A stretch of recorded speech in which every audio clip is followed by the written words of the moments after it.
Life changes in an instant. One moment you're fine, the next, someone else's negligence has turned everything upside down. And when that happens, you need fighters in your corner. NACE Law Group has been standing up for DC families for decades, taking on medical malpractice, wrongful death, and serious injury cases that others won't touch. While other firms rush to settle, NACE fights for maximum compensation. They know your family deserves justice, and they won't stop until you get it. If you or a loved one has been hurt by someone else's mistake, don't wait. Call NACE Law Group today. Visit nacelawgroup.com. That's NACE lawgroup.com. Today on CityCast DC, we're talking about Robert White. He's a DC council member, and he yesterday became the most significant challenger that DC's aging congressional delegate Eleanor Holmes Norton has seen in many, many years. It's going to really, really change the dynamics of DC and Congress and the race for DC's delegate. We're also going to talk about, speaking of Congress, the DC mayor getting grilled on Capitol Hill yesterday. And we're talking about a fancy new VIP addition at Dulles, a first-class only terminal, which hopefully someday I'll get to visit. Plus, in our members-only fourth segment, we're going to dissect a controversial data center in PG County that is now stalled. I'm here with WAMU's Alex Coma and my CityCast colleague, Annie Reese.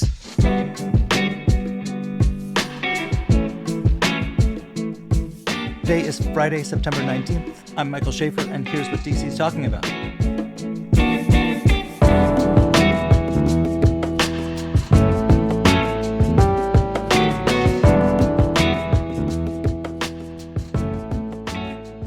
Hey, Alex. Hello.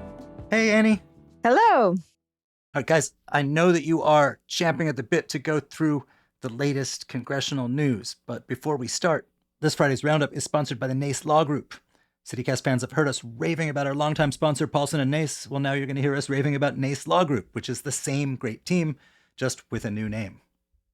So big news broke yesterday, but weirdly, so there was a congressional hearing. It was incredibly long, incredibly pointless in the sense of like a lot of bloviating and beating up on DC and responses and blah, blah, blah. We'll talk about that later. But then at the very end, news broke, not from anyone in the hearing, but Robert White, DC council member, everyone thought was going to challenge Mayor Bowser for re-election.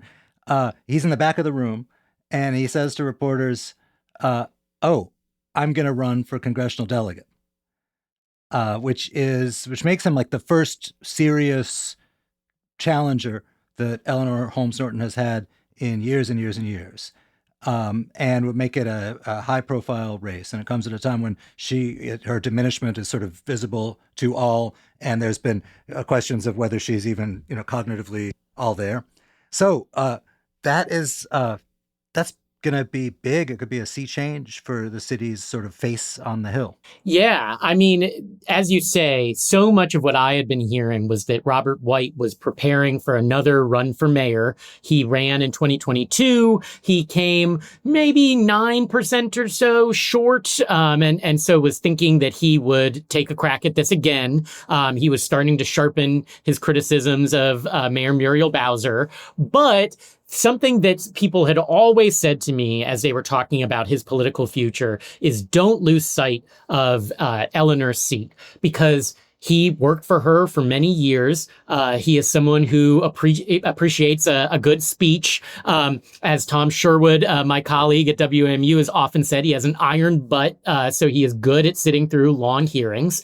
And he did not, really inspire all that much confidence among many of the progressives that he was hoping to win over in his last run for mayor. So much so that recently they've kind of been casting about looking for someone besides him to run for mayor. So he's being pressured on the one end.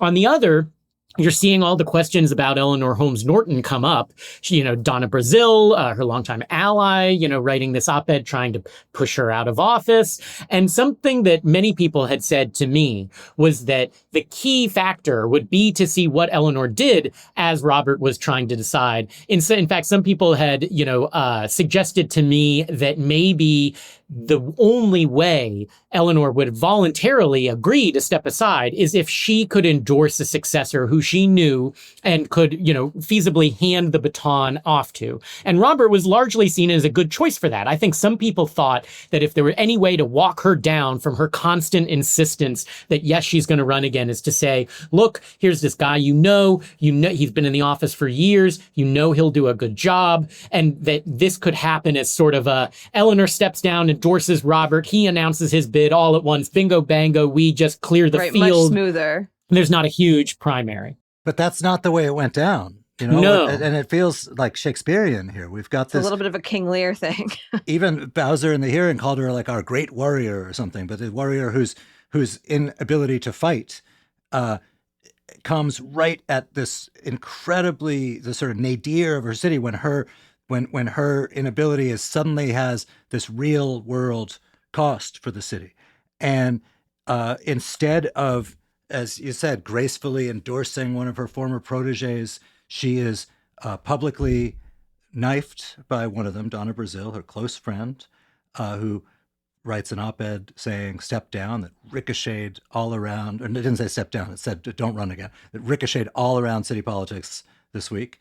And then secondly, her former employee, Robert White, steps up to run against her.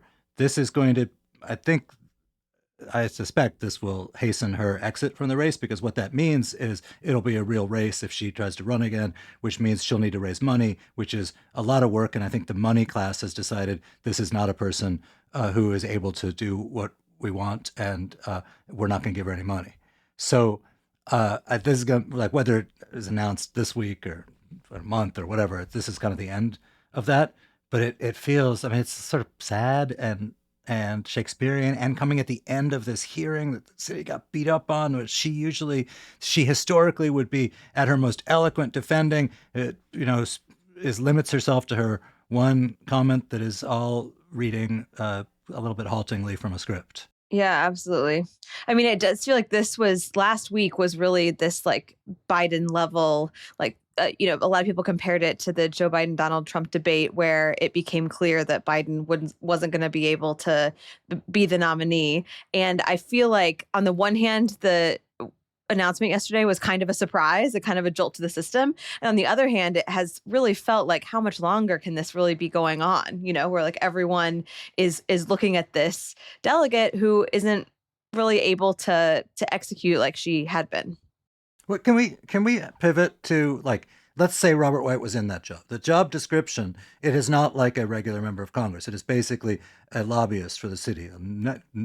99% of the important stuff you do is going to be, developing a network of intelligence to anticipate and head off things that might cut into home rule, to, if the wind is at your back, if you're in the majority, advocate for either expanding home rule or pushing for statehood or whatever. Norton in her prime was very, very good at that. Robert White was known as, a member of the progressive bloc in the DC Council. I think the mayor's people, when you'd ask them privately about him running against her, they kind of dismiss him a bit as a lightweight. I don't know if that's fair or not, but he did not have, the gravitas historically of Eleanor Holmes Norton, a former EEOC leader, ACLU lawyer, great courtroom litigator. So if it's Robert White who has to develop a relationship with James Comer and fend off the members of the Oversight Committee, or get himself a seat on the Oversight Committee in the first place, is that realistic? I think that he has an argument to make. I think that we should also be cautious, because just because he has done the politically smart thing of getting out ahead of everybody else in challenging, because yes, there was a great hunger among many people for someone to, while Eleanor was insisting she was still going to run again, for someone to stand up and say, you know what, I'm not just waiting to see if she's retiring, I'm running against her. And so there's a great advantage in being the first mover here. He's certainly hoping that he can clear the field, but there are going to be many other people who are interested, and I will be curious to see whether this does not launch more people into this race now that sort of the dam is broken here.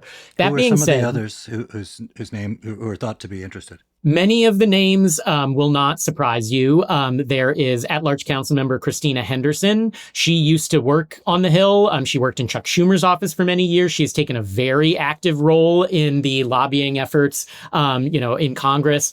Brooke Pinto, the Ward 2 council member. I've heard multiple people mention to me that she's looking for some sort of citywide role, and in a town that's never had a white mayor in modern history. That's really not available to her otherwise. Maybe something like this is. And then there's, pretty much any politician who has been in DC politics in recent years is going to at least think about this. There's constantly been rumors that even the mayor herself would look at it, though I've heard recently less interest from that corner. But you gotta at least keep it in the back of your mind. For Robert himself, I would say that he has a credible case to make. He can say, I've worked in Congress. He has been very active in lobbying, members of Congress recently, especially when trying to get that $1 billion that Congress wouldn't let the city spend of its own money. Many of his people were talking to me about how he actually had more of a role in, this process than, some people were giving him credit for. You can take that with a grain of salt, of course, but clearly it's a job that interests him. Clearly, it's something that, he could do. He can build relationships. He can give a speech. And that is often the most important thing. And crucially, he's a young guy. He can make the argument that if you're looking for someone who's the opposite of 88-year-old Eleanor Holmes Norton, a 40s dad of two, that's a powerful, comparison to make. What happens now? According to this theory, he sort of breaks the dam and he gets first mover advantage. But if this invites others in the race, what are some of the things to look for in terms of where they're raising money, et cetera? Yeah, so a couple things here. First is the possibility, of course, that Eleanor doesn't quit the race and continues to insist she's running for re-election. That gets very ugly because even though, as you say, there's certainly the DC, cognoscenti will be, with Robert, pushing against her, trying to get her out of office. He'll still be combating the fact that she has, extremely high name recognition. People who are just used to checking the box for her. Maybe they're used to voting for Robert White. He's won citywide several terms. I don't discount that. But, it may still be quite difficult to win if she insists upon remaining in the race. And there are, just to be fair, there are already a couple of people who have said they're going to run. These are not people with nearly such a high profile. Yeah, and they're not nobody. Jack Patterson, he's the at-large state board education rep. He's been running in D.C. politics for many years. Deirdre Brown, she's the Ward 3 Democratic Committee chair, very involved in the anti-Initiative 83 efforts, and ran for Ward 3 council. These are not nobodies. They're just not sitting council members. And the more the field gets divided, if they stay in the race, that complicates things. But I think that it is more likely that given all of the things that we've seen, it is hard to imagine Eleanor staying in this race because you're right. You have to raise money. And while Eleanor in the past showed quite ability to do so, she hasn't had a viable challenger since, I think, 2018. And even then, that wasn't exactly the most spirited race. She's out of practice at this, right? She's barely able to do her job in Congress, let alone the much harder job of running for re-election. You got to be up on the weekends, late at night, going out there, pounding the pavement. I can't tell you how many people I've spoken with who've said we've invited her to forums and she hasn't showed up or sent a representative or what have you. So assume she doesn't want to do all that. And I think that is a fair assumption. Then it becomes a question of who can credibly position themselves as her successor. I think Robert has a good case to make there, although launching your campaign when she's still in office does kind of complicate that a little bit. When right? She's been emphatic that she's going to run again. But yeah. Well, she's been she keeps answering questions from reporters who say, are you going to run again? And she's like, yeah, why not? Or yeah. And then her office has several times walked that back. And for reporters, there's this question of did she know what she was saying when I asked her? If I'd said, one of the reporters covering this said to me for a political column I wrote, if you'd said to her, hey, are you running for president? She'd have said yeah, why not? Maybe I'll take a look or whatever. So I don't know how much stock to put in what she said and how emphatic it was. I think that's fair. You remember the blow-ups where she would say she was running for the top ranking member on the oversight committee, and she'd say, yeah, sure. And then 10 minutes later, changes her mind. So, we take all that with a grain of salt. So who can fill her shoes? That's the question. Robert will pitch his experience with Eleanor, his experience on the council. I mean, I really do wonder whether this invites other council members who were looking at this race to really take another harder look at it now. Maybe people who used to, serve as shadow senators in the shadow delegation, people who are sort of in that non-voting role but advocating for DC statehood could push them into the race. And I think that the question will become, who can most quickly prove that they are A, Eleanor's successor, and B, they have the ability to raise a lot of money fast? Because something that is underrated about this seat is that I think a lot of people in DC elections are used to our fair election system. You can raise small dollar donations, which are matched with public money. That has helped many, candidates change the way they fundraise. But this is a regular, good old fashioned congressional race. And the first question that people running for these seats get asked is, who are your wealthiest friends you can call up, who can bundle a bunch of money for you? Robert White might be able to do that. He has experience running in the traditional campaign finance system for his first run when he was taking on an entrenched incumbent. He is on the more progressive side, but plays nice with many of the business friendly folks as well. Not impossible. But I mean, someone like a Christina Henderson or Brooke Pinto has maybe more roots in that world. I mean, we saw Brooke Pinto rise from absolute obscurity to winning a crowded Ward II council race, to clearing the field such that nobody wanted to run against her years ago. It wouldn't surprise me to see someone like her who has connections in Congress. She got endorsements from sitting members of Congress to be able to run in a race like this. Someone like a Christina Henderson who can, present her Schumer connections. They could make credible cases here.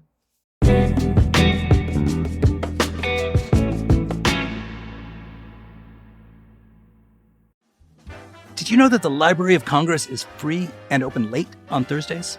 Live at the Library connects you to library collections and elevates happy hour in one of DC's most gorgeous spaces with eclectic live entertainment. Seriously, they've even hosted circus performers from Ringling Brothers and Barnum & Bailey. Check out loc.gov/live, and you'll find a costume party, a film screening of All About Eve with Bette Davis, throwing all the Withering Barbs, pop science author Mary Roach, and SNL alum Kate McKinnon. And that's just in the next couple weeks. Discover what Live at the Library has in store for you and your next night out. Visit loc.gov/live to see upcoming events and register for free tickets. For nearly 40 years, Food and Friends has delivered hope and health across the DC region with home-delivered, medically tailored meals for neighbors living with serious illnesses like HIV/AIDS, diabetes, cancer, and more. This October, you can be part of that mission by joining Move for Meals, a month-long fitness and fundraising challenge. Walk, run, or bike wherever you are. Track your time exercising via the fitness app Strava and raise funds for neighbors in need. Every $10 you raise provides one medically tailored meal, ensuring that more people facing serious illnesses receive the nutrition that they need to heal. Help us reach our goal of 20,000 meals. Sign up today at p2p.onecause.com/moveformeals. Or visit foodandfriends.org and help us deliver hope and health one meal at a time.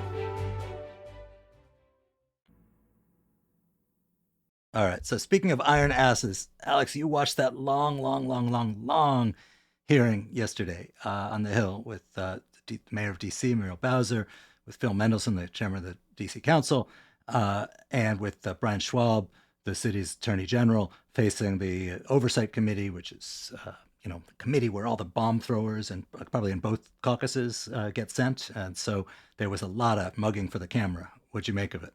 Yeah, I mean, this happens once every few months or so, right, where they haul in the mayor and in this case, the attorney general and council chair Phil Mendelson, to yell at them. Obviously, the backdrop of this one is what Trump has been doing recently, the bills you mentioned. And that added this really weird dynamic where, on the one hand, they're spending all this time talking about how out of control crime is in DC, how there's a crisis, blah, blah, blah. This is nothing new for what they've been doing the last few years. But what's unusual about this time is that because of Trump's recent intervention, now they're out of one side of their mouth saying, oh, crime is out of control in DC, but also DC is safer than it's ever been. It just took 1 month to set things right, and point to all the same numbers that DC leaders have been using for months to demonstrate that crime is actually falling, not rising. So it's always a little absurd in Congress, but especially so during this hearing, because, you have congressional leaders who are trying to get into the weeds of these DC laws, in a way that they don't normally. Normally, they're sort of launching these big broadsides about DC crime, and certainly they did that. But because they've been encouraged by the president to take up all manner of really hyper-local, hyper-specific interventions in DC laws. Like, I never thought that I would hear Paul Gosar, who's generally recognized as one of the most right-wing Congress people that we've got, talking about the Youth Rehabilitation Act. I don't think he really knew what he was talking about, but that was the dynamic here, is this big talk about DC crime and how awful it is, but maybe it's fixed, but maybe we need to pass more bills. It was all over the map.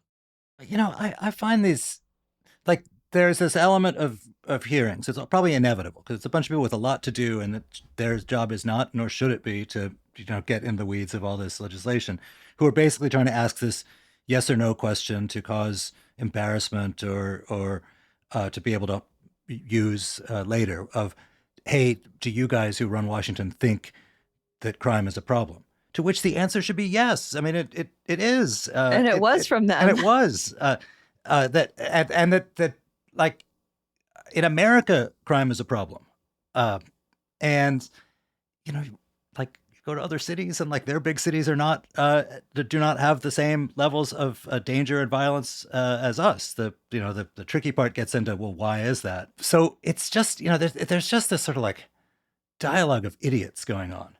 Yeah. It doesn't give you a lot of faith to watch something like this. No, and where, I mean, I get why our elected officials, our DC elected officials' responses are the way they are.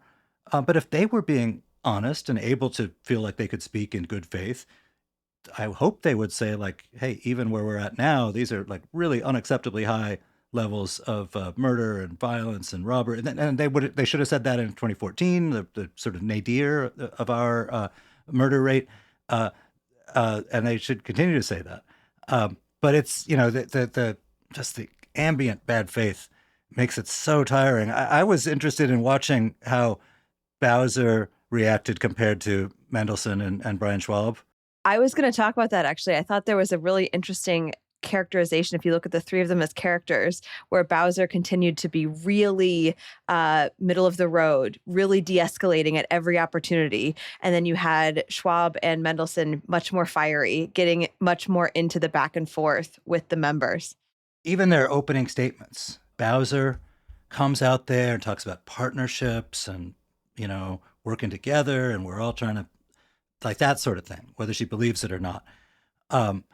Mendelson immediately begins knocking on all the bad stuff Congress has done. I think her way is probably better in terms of your performance in a hearing. His way may be better in terms of like describing a true version of what's going on. But it was I thought she was remarkably more nimble particularly than Mendelson when it came to like dealing with the obvious claptrappy questions from members of this committee?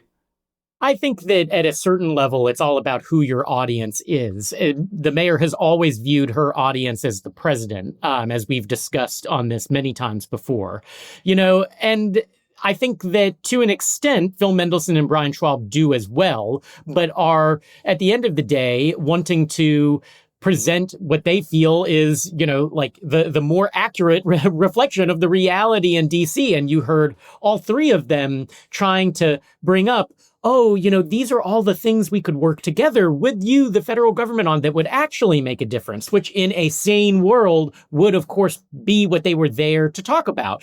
But they're not. As you say, it's in bad faith. So at a certain level, it doesn't really matter. Guess what? The House has already passed a bunch of bills that the leaders in D.C. have said they don't want, have said that would make the city less safe, would be counterproductive to all their public safety measures. So, the mayor can try and walk this tightrope as she so often has. It's not going to change anyone's minds. They've decided what they want to do. You saw even some of the House Democrats who are up there defending the city, but plenty of people in their own caucus voting against DC's interests. They're not listening. They're much more concerned about their narrow political prospects, which for Republicans is beating up on, Democrat-led cities as being, violent hellholes, and trying to make Democrats walk the plank and take what is viewed as an unpalatable vote as we head into election season. So the content of the hearing itself, as ever, as with so many things in Congress, not all that relevant. But look, let's break that down. You mentioned a lot of Democrats voted in favor of some of these measures that we talked about last week that DC leaders have said are both sort of un-American in trampling on the self-government powers of people who live here, but also like practically bad for the cause of justice. In the past, DC has had a lot of ability to sway wayward Democrats. Eleanor Holmes Norton was a force able to do that. They kind of got in front of things. That's clearly not happening now. Why do you think that is? I think there's a mixture of factors. I think that number one, we should talk about Eleanor Holmes Norton. And, she was, of course, at this hearing, displaying many of the same things that have made people concerned about her abilities moving forward. And then another element of this is that even though, many in the DC Council, the mayor's office have been sort of stepping up and filling the role that Eleanor maybe once occupied, they're having meetings with Hakeem Jeffries. They're up on the Hill, almost every day. They're doing that job of lobbying. But at the end of the day, DC is never National Democrats' first priority. It's so much easier to do as Hakeem Jeffries did and give his caucus permission to just say, hey, some of you are worried that someone will cut an ad against you saying you're soft on crime, even though they'll probably do that no matter how they vote. But you're nervous, you're up for re-election, go ahead, vote however you want. He explicitly made a point of not whipping against these bills that have been coming up. He's merely been telling people, hey, we have some concerns, but vote how you need to. And so you see even Democrats who represent this area, like Eugene Vindman, who represents some of the Northern Virginia suburbs, theoretically the kind of guy who should be with DC on some of this stuff, voting against the city's interests. The city's just never been a priority for National Democrats, and that was when they actually had, vigorous representation on the Hill, and that's not changed.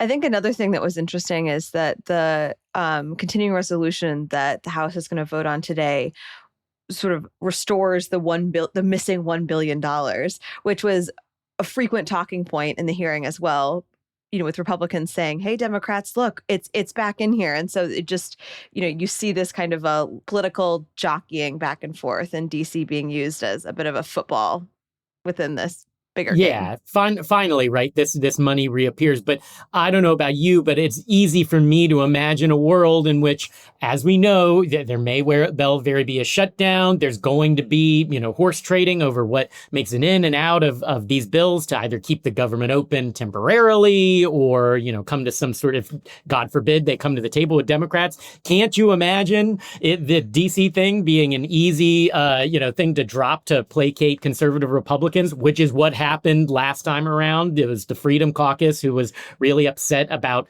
DC getting the chance to spend its own money. It's in there for now, but as ever, DC is a political football. And when, all of us DC residents don't have a vote in Congress, that's what happens.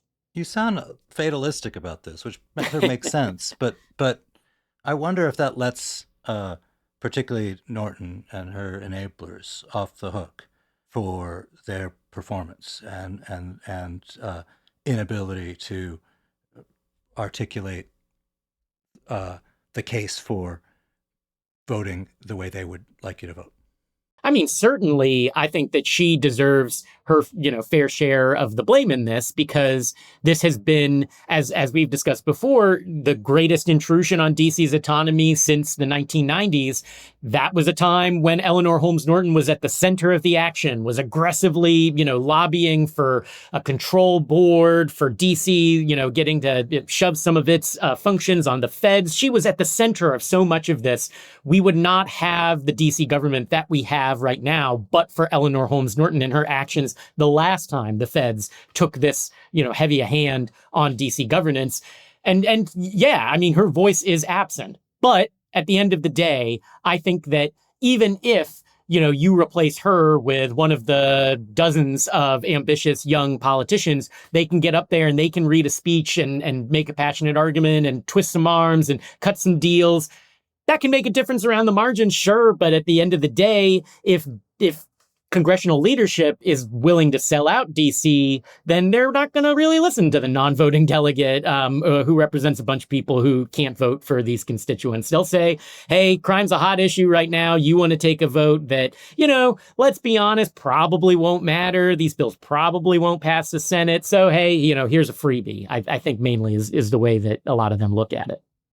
One thing before we move on, I thought the exchange between Bowser and Nancy Mace was so amazing. One thing we noticed the DC Code struggles to define is the term woman. So Mayor Bowser, what is a woman? I'm a woman. Are you a woman? 100%. Okay. 100%. I'm a woman. You're looking at one. Mace, she is says she's introducing a no DEI in DC bill. But what she did, and for people who didn't watch, what she did was she pulled out a lot of parts of the DC Code that have examples of sort of bureaucratic DEI speak, and asked the mayor to answer for them. What about this passage that refers to birthing persons, etc.? And the mayor was able to, she was very rude to Bowser, which most of the members of this committee were not. They were tougher on Mendelsohn. But she was able, I think, accurately and believably to be like, I don't know what you're talking about. I don't read every... weirdly, Mendelsohn was sitting right next to her. It was his council that passed all this legislation. Somebody literally wrote the legislation. And he's also, I think, less nimble in the kind of hearing room context. She could have targeted him and probably gotten a better soundbite, which I assume was what she's looking for, but did not.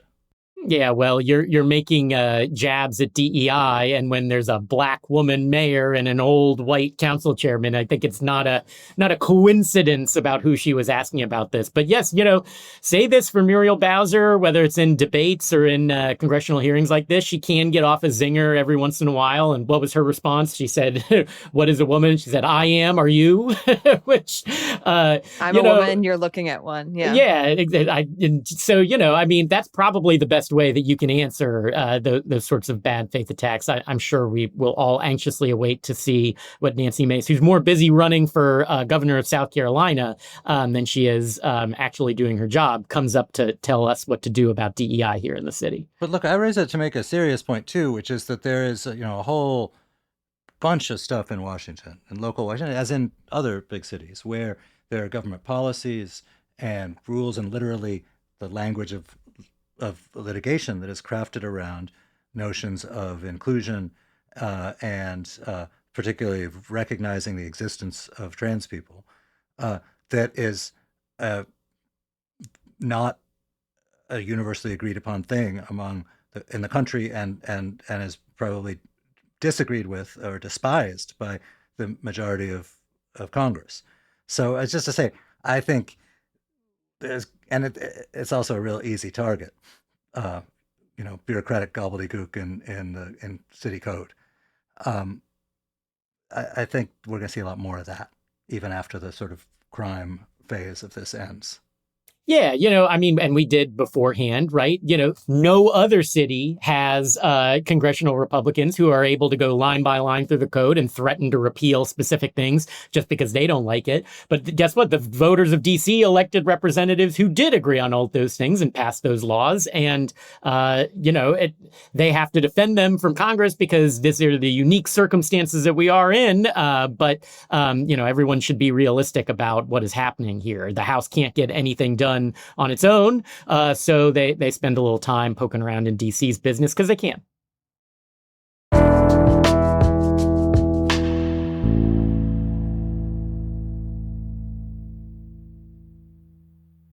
This podcast is brought to you by Wise, the fastest and most affordable way to use your money around the globe. With Wise, you can send, spend, and receive up to 40 currencies with only a few simple taps, and save up to 55% compared to major banks. Plus, Wise won't add hidden fees to your transfer. Whether you're buying souvenirs with pesos in Puerto Vallarta or sending euros to tip your Colosseum tour guide, you know you're getting a fair exchange rate with no extra markups. Wise offers 24/7 live support and runs over 7 million daily checks to catch and prevent fraud, so you know your money is where it's supposed to be. Be smart. Join the 15 million customers who choose Wise. Download the Wise app today or visit wise.com/US/compare. Terms and conditions apply.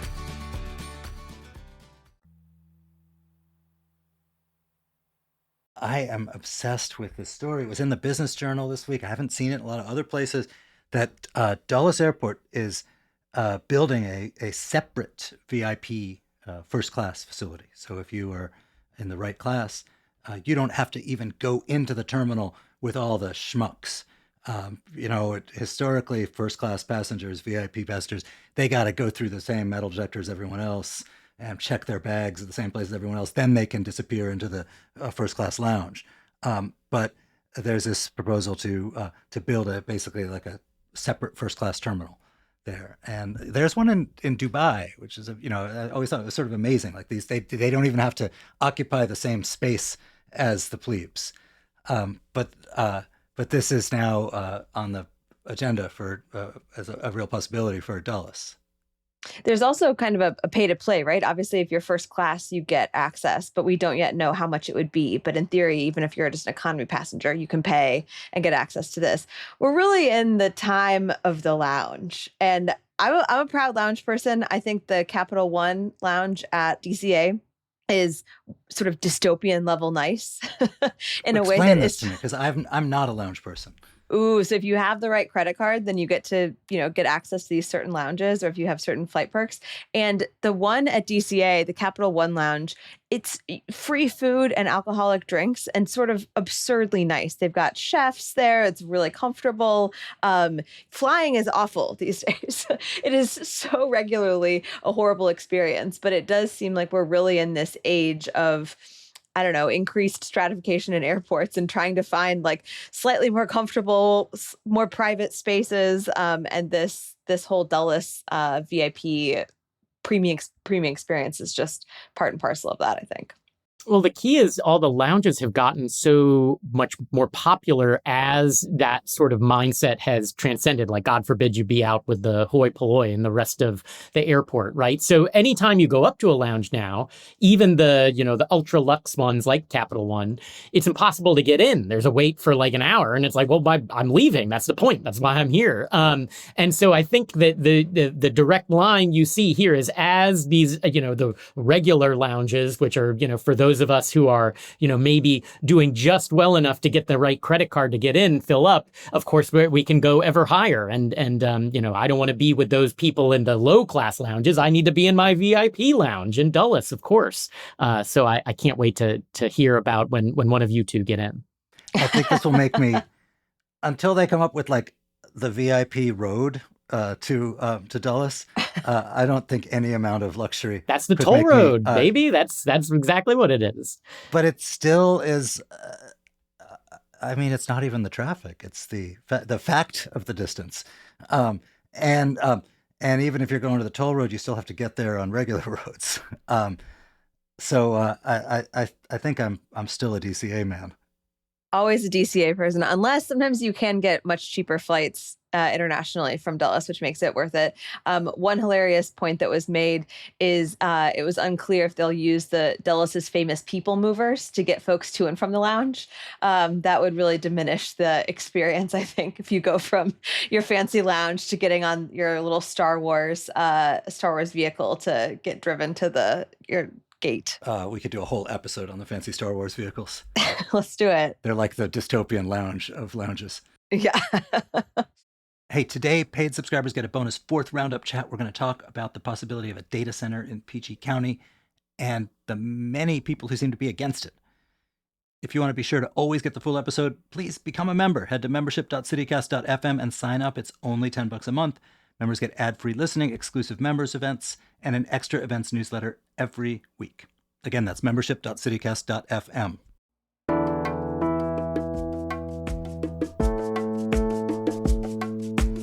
And that is all for today here on CityCast DC. Our production team this week was Priyanka Tilve, Annie Reese, Julia Karen, Ash Durbin, and Zoe Culkin.